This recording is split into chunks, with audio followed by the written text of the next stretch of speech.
Հարվածակայուն, ջրակայուն, քերծվածքակայուն, AC4, AC5 եւ AC6 բարձր դասի եվրոպական լամինատների գլխապտույտ տեսականին ձեռք բերեք իդեալ համակարգի խանութներից 1 քառակուսի մետրը սկսած ընդամենը 3490 դրամից։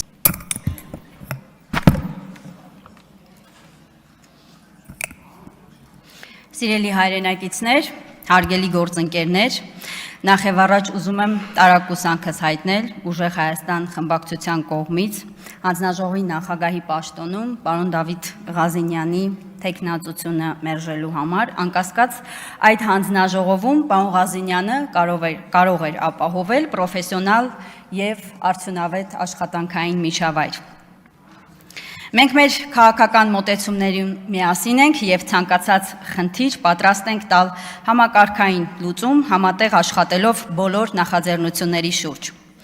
Շարունակելով խոսքս ուզում եմ նաեւ շնորհակալություն հայտնել Ուժեղ Հայաստան խմբակցությանը այժմ իմ թեկնածությունը առաջադրելու եւ վստահելու համար։ Տեղական ինքնակառավարումը մի ոլորտ է, որն ուղղակիորեն ամենօրյա ռեժիմով առնչվում է մեր երկրի յուրաքանչյուր քաղաքացու կյանքին, մեր համայնքների կենսունակությանն ու պետության ընդհանուր դիմակայունությանը։ Այն պատասխանատվությունը, որ դրված է այս հանձնաժողովի առջև, պահանջում է ոչ միայն ընթացիկ օրվա խնդիրների լուծում, այլև հեռահար տեսլականի սահմանում հավասարակշռված մոտեցումներ եւ ամենակարևորը համակարգային աշխատանք։ Իմ աշխատանքային ուղին տեղական ինքնակառավարման համակարգում համայնքային զարգացման գործնական ծրագրերից մինչև փորձագիտական ու վերլուծական աշխատանք տվել են հնարավորություն խնդիրներին նայելու երկու հիմնական դիտանկյունից՝ համայնքի բնակչի տեղական իշխանության տեսանկյունից եւ պետական ու ռազմավարական մակարդակից, հաշվի առնելով պետական անվտանգությունն ու երկարաժամկետ համաչափ զարգացման շահերը։ Հարգելի գործընկերներ, երբ խոսում ենք տարածքային կառավարման մասին, մենք խոսում ենք մեր երկրի ողնաշարի մասին։ Ժամանակակից աշխարհում ենթակառուցվածքների զարգացումը սովորական շինարարություն կամ լոգիստիկա չէ, դա տնտեսական ակտիվության, անվտանգային միջավայրի եւ մարդկանց կյանքի որակի բարելավման հիմնական նախապայմանն է։ Բայց որևէ ենթակառուցված կամ ծրագիր չի կարող կայուն լինել, եթե մենք չունենք կայուն եւ անկախ տնտեսական ինքնակառավարման համակարգ։ Ուզում եմ հատուկ շեշտել տեղական ինքնակառավարումը ժողովրդագրության հենքն է, կարևոր հենասյուներից մեկը։ Եթե երկրում թուլանում կամ ճնշվում է տեղական ինքնակառավարումը, ապա ժողովրդավարության մասին խոսակցությունները դառնում են շատ խոցելի։ Հայաստանին անհրաժեշտ է ձևավորել քաղաքականապես հասուն, ինստիտուցիոնալ եւ այնպիսի միջավայր, որտեղ համայնքների ղեկավարները անկախ քաղաքական հայացքներից կամ կուսակցական պատկանելիությունից կկարողանան անկաշկանդ, առանց ավելորդ ռիսկերի, քաղաքական ճնշումների կամ վարչական հետապնդումների իրականացնել սահմանադրական եւ օրենսդրական լիազորությունները։ Եթե համայնքի ղեկավարը ստացել է տվյալ համայնքի բնակչի քվեն, ուրեմն նրա անկախությունն ու ազատ գործունեությունը երաշխավորելը պետության ուղղակի պարտականությունն է։ Մեր նպատակը պետք է լինի ապահովել, որ յուրաքանչյուր համայնք, անկախ համայնքապետի քաղաքական դիրքորոշումից, լինի ներառված պետական զարգացման ծրագրերում եւ տնտեսական շրջանառության մեջ։ Երկրորդական համայնքներ Հայաստանում լինել չեն կարող։ Տեղական ինքնակառավարման մարմինները պետական համակարգի առաջնագիծն են։ Համայնքների խոշորացման եւ բարեփոխումների արդյունքում մենք այսօր ունենք բոլորովին նոր իրողություններ։ Այստեղ մեր մոտեցումը պետք է լինի խորը վերլուծական։ Դիմերի կարողությունների հզորացումը, տեղական տնտեսական զարգացման պատասխանատուների ինստիտուտի կայացումը, ինչպես նաեւ ապագային միտված իրական ապակենտրոնացման հարցերը պահանջում են համակարգված, փուլային եւ հավասարակշռված քննարկումներ։ Մենք պետք է ստեղծենք այնպիսի իրավական դաշտ, որտեղ տեղական իշխանությունն ունի գործունեության բավարար երաշխիքներ, համապատասխան գործիքակազմ, ֆինանսական անկախություն եւ պատասխանատվություն համայնքային կյանքն արդյունավետ կազմակերպելու համար։ Բանաձևը պարզ է։ Խոշորացումը պետք է նպաստի կառավարության եւ մարզպետարանների լիազորությունների ապակենտրոնացմանը դեպի համայնքներ եւ դրանց համապատասխան ֆիսկալ ինքնավարության ապահովմանը սեփական եկամուտների աղբյուրների ստեղծման տեսանկյունից։ Այս համատեքստում առանձնահատուկ ուզում եմ անդրադառնալ սուբվենցիոն ծրագրերի համակարգին։ Սուբվենցիաները պետություն համայնք համագործակցության կարևորագույն գործիքներից են։ Սակայն այսօր մենք տեսնում ենք, որ սուբվենցիոն ծրագրերի շրջանակը հաճախ սահմանափակվում է միայն ասֆալտապատմամբ կամ շենքային ենթակառուցվածքների վերանորոգմամբ։ Սրանք անշուշտ կարևոր են, բայց բավարար չեն համայնքների թռիչքաձև զարգացումն ապահովելու համար։ Անհրաժեշտ է սուբվենցիոն ծրագրերի ոլորտային գործիքակազմի էական ընդլայնումը։ Պետությունը պետք է համայնքներին չպարտադրի, թե ինչն է իրենց համար առաջնահերթ։ Համայնքը ինքը պետք է որոշի առաջնահերթությունը, իսկ պետությունը պետք է ապահովի համապատասխան համաֆինանսավորման գործիքակազմը։ Եվ քանի որ Հայաստանում համայնքների տնտեսության զարգացման գերակա ուղղությունը նաև գյուղատնտեսությունն է, կանդրադառնամ նաև այս ոլորտին, որը բավականին կարևոր է, թե ինչպիսի տնտեսական զարգացման ռեսուրս կարող են ունենալ համայնքները նաև համաչափ զարգացման տեսանկյունից։ Գյուղատնտեսությունը մեր երկրի բարենային անվտանգությունն է, մեր գյուղերի պահպանման ու սահմանների ամրության կարևոր հենքը։ Եվ այստեղ մենք ունենք լուրջ համակարգային խնդիրներ։ Այսօր գյուղացին կանգնած է մթերքն իրացնելու լուրջ խնդիրների առաջ, անհրաժեշտ են անհետաձգելի միջոցառումներ։ Այսօր կառավարության կողմից հայտարարվում են բազմաթիվ ծրագրեր, ինտենսիվ այգիներ, խելացի անասնագոմեր, լիզինգային ծրագրեր եւ այլն։ Միասին եկենք նայենք իրականությանը։ Այդ ծրագրերի իրական շահառուներին կարելի է համայնքներում մատերի վրա հաշվել։ Ինչու է սա տեղի ունենում, որովհետև այդ ծրագրերը հաճախ կտրված են գյուղացու իրական կարիքներից, չափազանց բյուրոկրատացված են եւ հասանելի են միայն խոշոր կապիտալ ունեցողներին։ Հետևաբար պետք է պարզեցված ընթացակարգ, որպիսի ծածկույթն ավելի մեծանա եւ հասանելի լինի փոքր տնտեսվարողներին։